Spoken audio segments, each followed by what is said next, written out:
am Dr. Christy Taylor, founder of WORxK Global News Magazine, as well as WORxK Solutions LLC. And I'm so excited to present to you today Mr. Doug Lawrence as part of our Changemaker series. Mr. Lawrence is the founder of TalentC, and its focus is all things mentoring as a solution provider.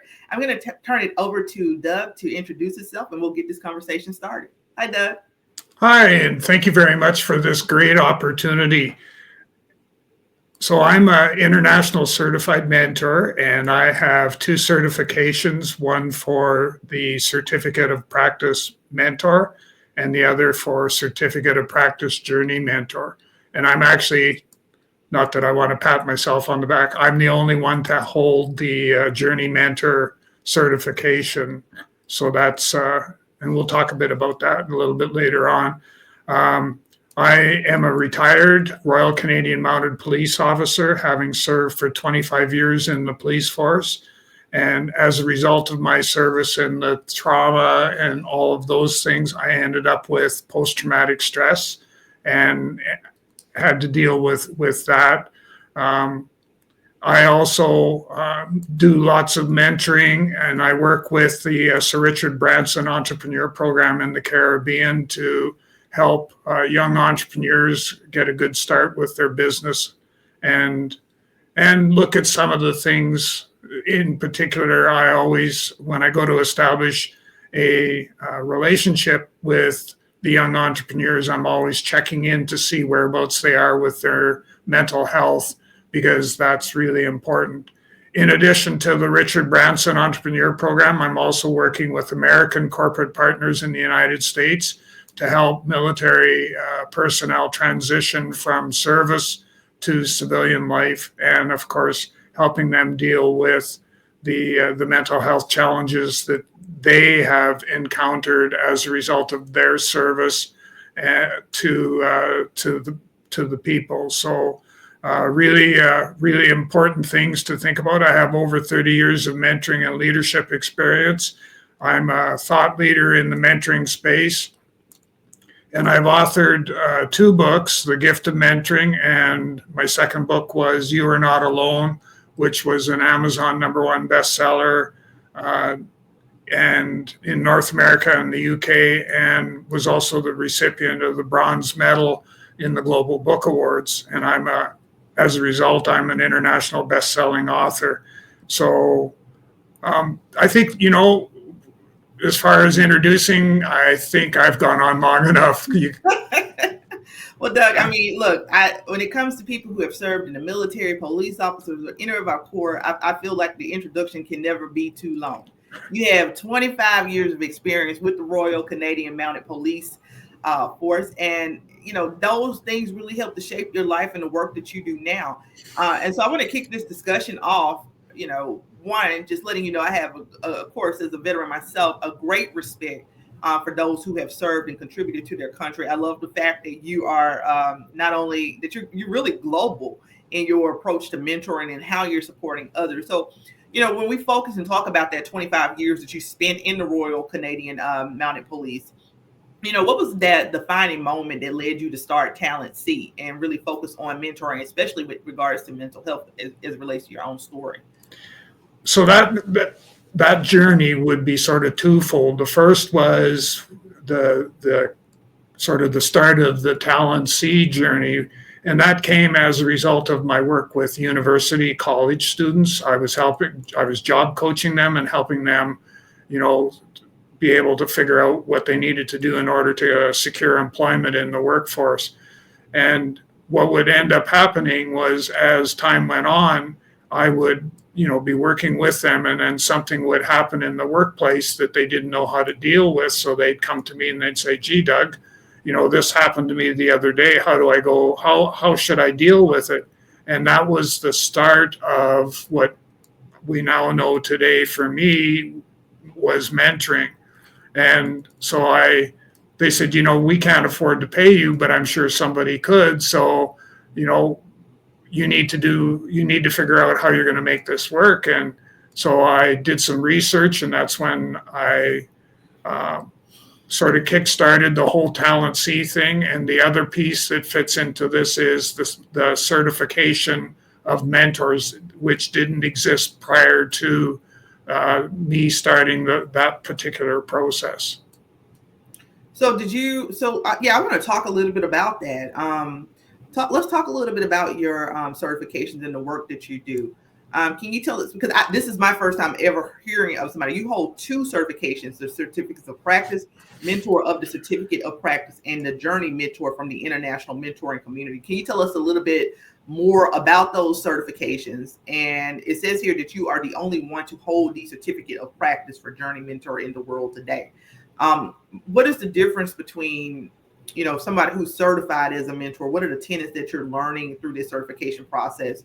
And if somebody's interested in pursuing a certification as a mentor, how would they go about that? And I just want to touch this by saying, as a career coach myself, the mere fact that your journey started off with, helping people to find jobs, you were supporting those individuals who are in college and looking to take their next step, just shows that there is a need for this type of support. You were advising them, and then they found themselves coming back to you because they felt that sense of connection. So tell us a little bit about your certifications and, how, if somebody's interested in pursuing that, because that is a very unique type of certification that you hold.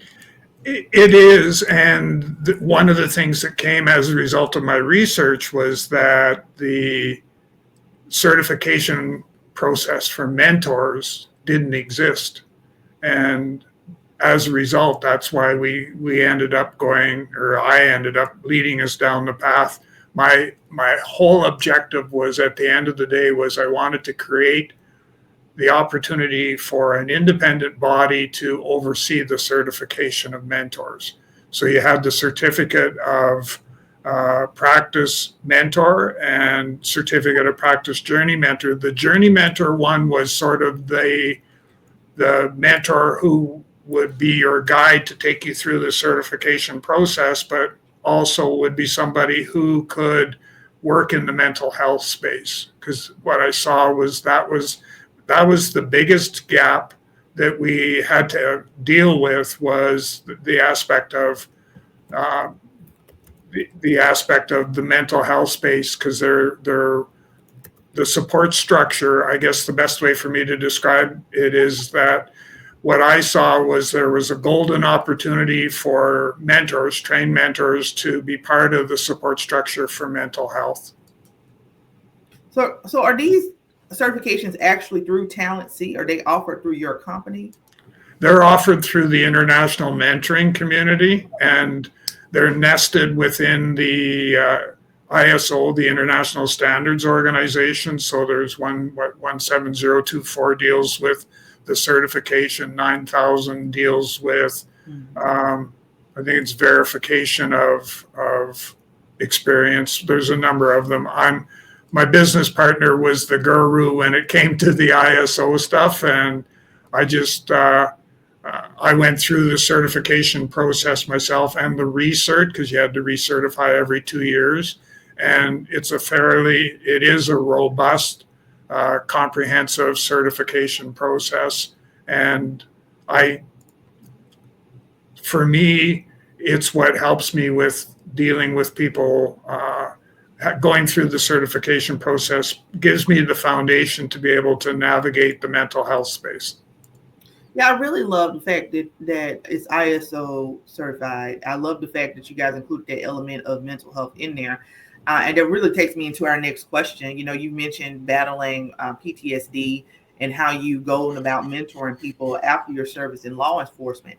How did those personal experiences shape your approach to mentoring and actually supporting others dealing with similar challenges? What it did was it gave others what I never had. So I never had that support structure. I relied on my spouse and my children for the most part to be able to work my way through. If you can just picture, with me anyhow, it was I'd go on a call as a police officer. I'd go on this call. It'd be very traumatic. It could be a death by suicide. It could be a number of different things. And when I'd come home, and this was pre getting married and having a family, when I'd come home, I would go to the liquor cabinet in the trailer that I lived in, haul out a bottle of Scotch whiskey and throw the cap away. And that was my coping mechanism. Yeah. And that had to change. And because when I got married and we had 2 children, I could no longer allow the bad behavior that I had created. I could no longer allow that to continue. So I had to deal with that. In fact, I remember I was teaching a one-day workshop in Manitoba, and I remember my wife came with me, and there was a time point in the conversation where somebody asked her a question, how she coped and all that sort of thing. And her response was basically that he doesn't know how close he came to losing the 2 children and myself because of his bad behavior, because of the using alcohol as a coping mechanism. I mean, so much of when we talk about being agents of change, it's about us being able to share real stories, right?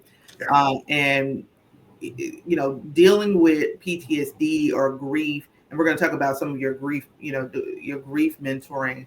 That is a process, and the mere fact that you're willing to share your story and how you've overcome this challenges. So you launched this TalentC company. You've created a certification process for individuals to be certified as mentors, but you are also the author of several books, The Gift of Mentoring, and You Are Not Alone, which both of those books, if I'm not mistaken, became #1 bestsellers.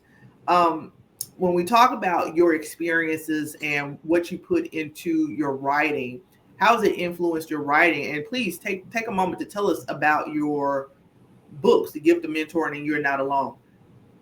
So The Gift of Mentoring was my first book that I wrote, and it came as a result of when I went through the Royal Canadian Mounted Police training. We were in groups of 32, and so you became like family. And so I had a training partner, Jim McKillop, and Jim had as he left the police force and went on to other things, but what he was doing was every morning he would write motivational messages and send them to his children to help them kickstart their day and help them get focused and all that sort of thing. And somebody had said to him, Jim, what you need to do is you need to write a book and accumulate all of those motivational messages and do that in a book. And to fast forward, then Jim said to me, Doug, you've written all these articles on mentoring. You need to put these into a book and get it out there for the rest of the people to share in your wisdom and knowledge around mentoring. So that's what I did that's how The Gift of Mentoring got started, and how we then went on from there to You Are Not Alone, which is my second book, which is focused on the start of my mental health journey with writing. And so it looks at it from a mentoring and mental health perspective, just kind of touches on grief slightly, but doesn't get into that in depth. And as you mentioned, it became a #1 bestseller in North America and the UK, and the Bronze Medal Global Book Awards. And what it did was it shaped sort of the journey that I needed to take as far as how, where are we going to go from here from once You Are Not Alone is out there. And I've actually written a third book, and it will be released in April. And it's entitled Grief, the Silent Pandemic. And so that will be the book that'll be coming out in April timeframe. And it has a lot more of a focus on the grief because of the title, but it does have a lot more focus on grief and the coping mechanisms that are required in my personal experiences with grief. Yeah, I want to talk a little bit about that, because with the release of The Silent Pandemic, you are also launching a grief mentoring program. And so when you talk about your experiences with grief, what in particular, you just kind of shared your story of, how all of your books came about. Why is this particular focus on grief and the decision to move into a grief mentoring program?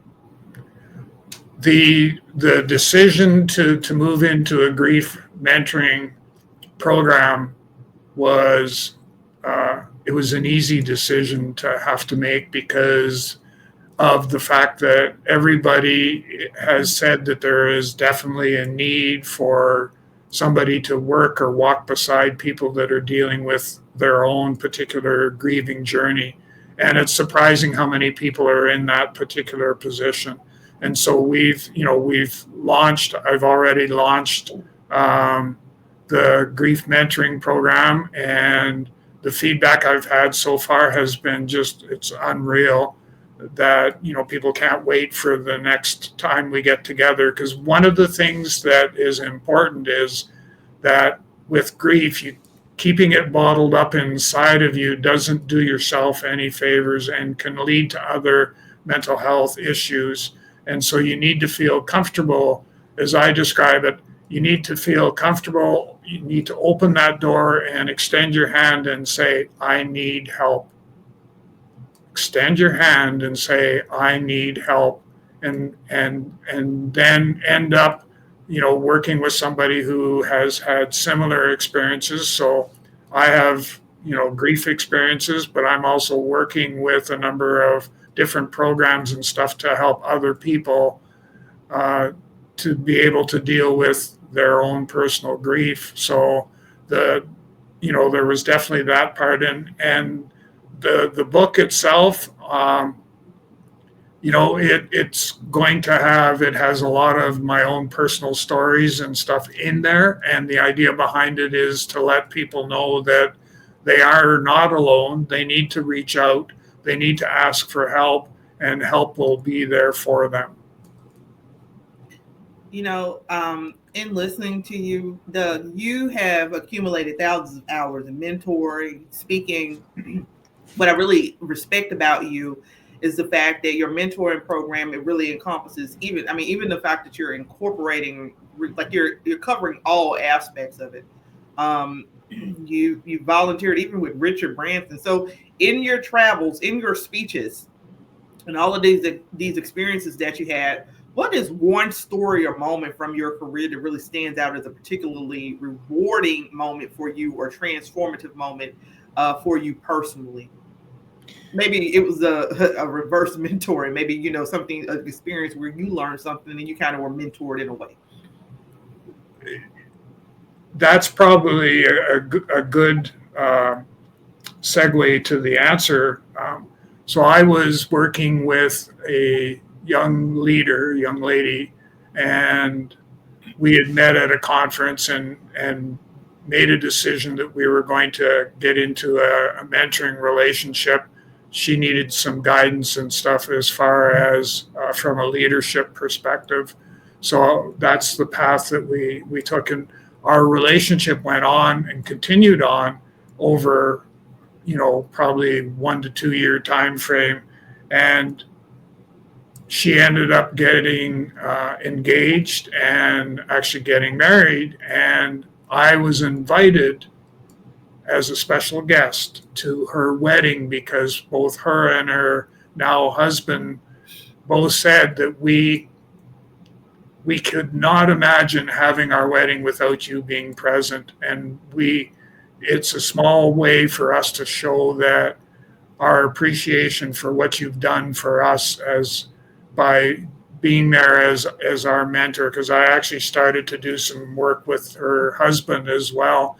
So it was, we don't get the recognition that sometimes would be nice to get. But here was an example where I got sort of the double dose of recognition, where I had both, the wife and the husband both acknowledging and saying we couldn't imagine having our wedding without you being present. And for me, that was one thing that always stood out. And I can still picture being at the at the community hall in this small community where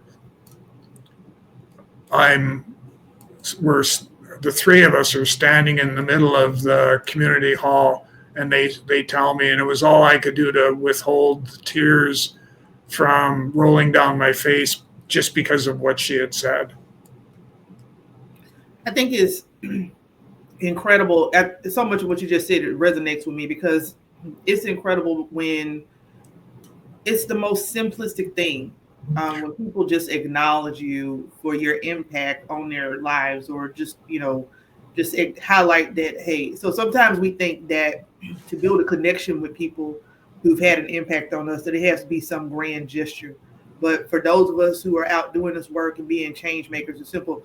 You were invited to the wedding. They highlighted the fact, they came over to you and said, like, hey, we wouldn't be here without you. You had such great influence on this. And those are the little pieces, the little trail that we leave of impact, right? Because when we talk about being a change maker and making a difference, some people set out to change the world, not realizing that you can really just start by smiling at your neighbor, mentoring somebody, and making a simple connection. Now I'm going to transition this conversation because I want to talk a little bit more about your company and more about your experience. You've done all of these awesome things. Somebody who has had, been in service for 25 plus years, and then you've gone on to, launch this company, this certification, write 3 books, recognizing that with grief comes a whole different type of mentoring and level of support that's needed. So I want to talk about the future and where you guys are headed. And then I'm going to circle back and talk a little bit about, your personal style and approach. So when you're talking about the organization that you lead and looking at future trends. And in fact, this is perfect. Even though this interview will not air until February, it just so happens that we're doing this interview now in January. This is going to be a timeless type of interview. But January here in the U.S. is National Mentoring Month. And we just published an article and did some talks, did a couple of blog articles on that, and a little bit of discussion. But I want to talk about future trends. What trends do you think will shape the role of mentoring in mental health in the future? What does mentoring look like in the future? And how do you see your company, or just even the work that you're doing, your company TalentC, expanding in the next few years to support mentorship efforts? What I'm seeing that's, and one of the challenges that we have is having or getting people to acknowledge, recognize that mentoring, and in particular grief mentoring, has a distinct place in our future. And there's so much grief that's going on, for lack of a better choice of words. I think of, all the number of people that are on a daily basis are diagnosed with cancer. I think of, people that are experiencing other traumatic events in their life, and they have no coping skills. They have no one that they can turn to who will treat them with confidentiality and respect and all of those things. So what I'm seeing is there's going to be a shift that needs to take place. And that's going to be that we're going to have more trained mentors in the mental health space. And the fact that there's going to be an acceptance of mentoring, and this is an interesting piece, is there's an acceptance of mentoring on a personal and professional growth level. So mentoring is typically thought of as career development, and yes, it does involve that. But what a lot of people don't realize is the fact that there's also a place for personal growth. So, self-esteem, self-confidence, self-worth, all the selves as I describe them. So there's a place for all of those. And what I'm seeing is as we go forward, there's going to be a greater acceptance of those two elements that are going to help shape and form and frame what we all know mentoring to be today. I think you're absolutely right in terms of, people have looked at mentoring as just a career development aspect, right? but it's so many different. I mean, you open my mind up to. I mean, I think about personal mentoring one-on-one, but considering it like, okay, from a grief perspective, like it can be used to support so many faucets. It's a multifaceted approach.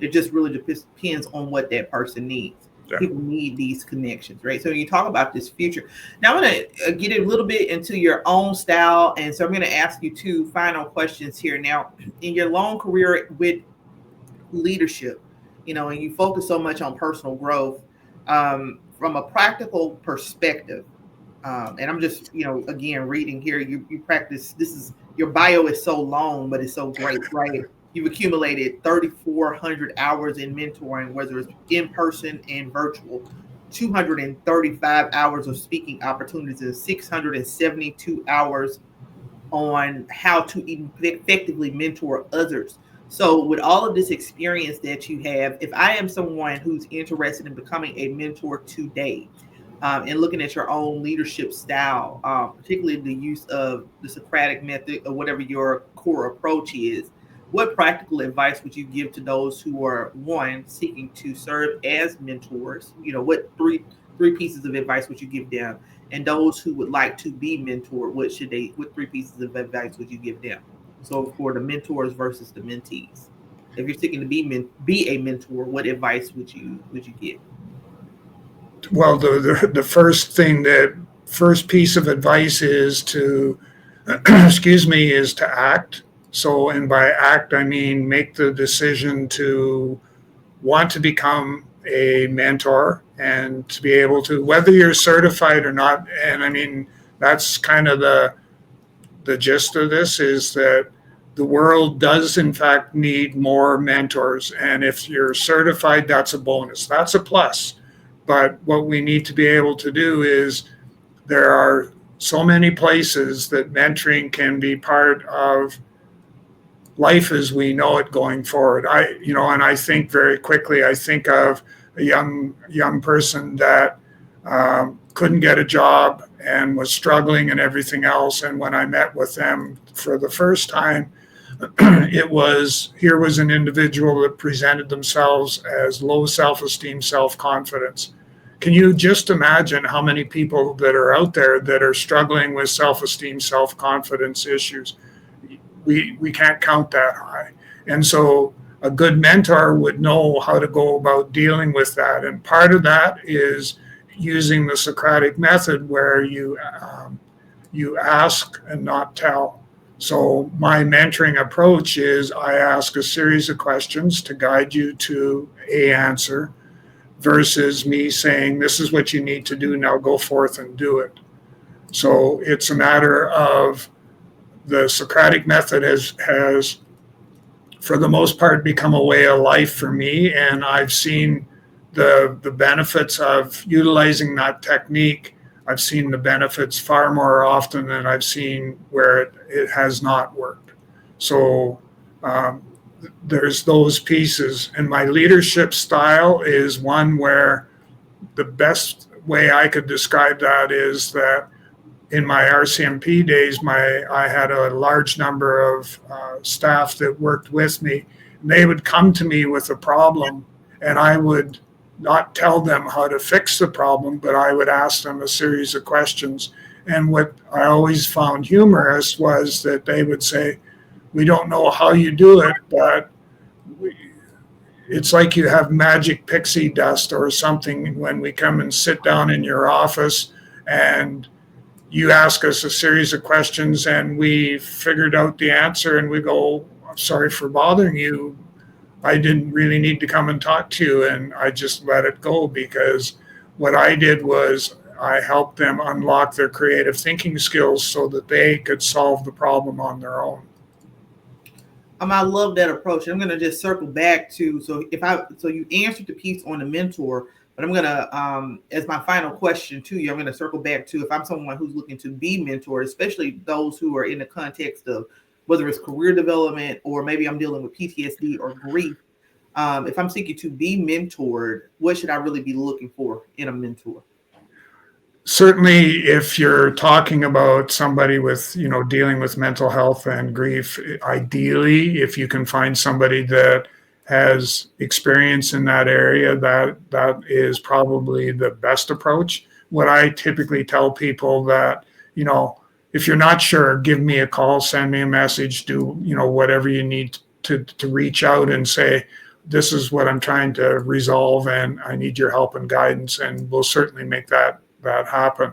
As far as, from a mentee perspective, you need to be very mindful of the type of individual that you select or choose to be your mentor going forward, because we're at a time point now where things like that are very critical. And so you need to make sure that the person that you have to walk beside you is somebody that can bring value to that relationship, but also someone that understands what it is that you're going through. Now, let me ask you, if I'm interested in buying your books, where would I be able to purchase? If someone is interested in buying your books, where would they be able to purchase your books from? So they're both right now. They are both available. So the Gift of Mentoring and You Are Not Alone are both available on Amazon.com. So you can get them there. And the Grief, the Silent Pandemic will be available through Amazon as well sometime in April. And for those and is the certification process open to the public? So if I am interested in becoming a certified mentor through your organization, how would I go about that process? The best way is what I highly recommend is to get a hold of me. So send me a message and I'll provide you some background to what's entailed, because you may decide that, getting into a certification of that nature may be more than what you want to. So, and we can talk about how can we work through that piece. But the best bet would be to get a hold of me, and I will help kickstart you on your journey to certification if that's in your best interest. Okay, and how can people reach out to you, Doug? We're going to make sure that all of your contact information is in the description, but do you have anything that's maybe coming up soon or that you want to plug? And how can people reach out to you on social media or your website? So the website is probably the best. So www.TalentC, so the word talent with the letters C on the end.ca. And there's a contact me page. And there's actually a piece, there's a couple web pages that speak specifically to grief mentoring. So I encourage people to take a look at that as well. You can reach out to me by email, and that's probably the best way, is doug.lawrence, LAWRENCE, at TalentC, so the word talent, letter C on the end.ca. And I'll get back to you as quickly as I can, and we'll work our way through whatever the situation or the issue is that you need to address.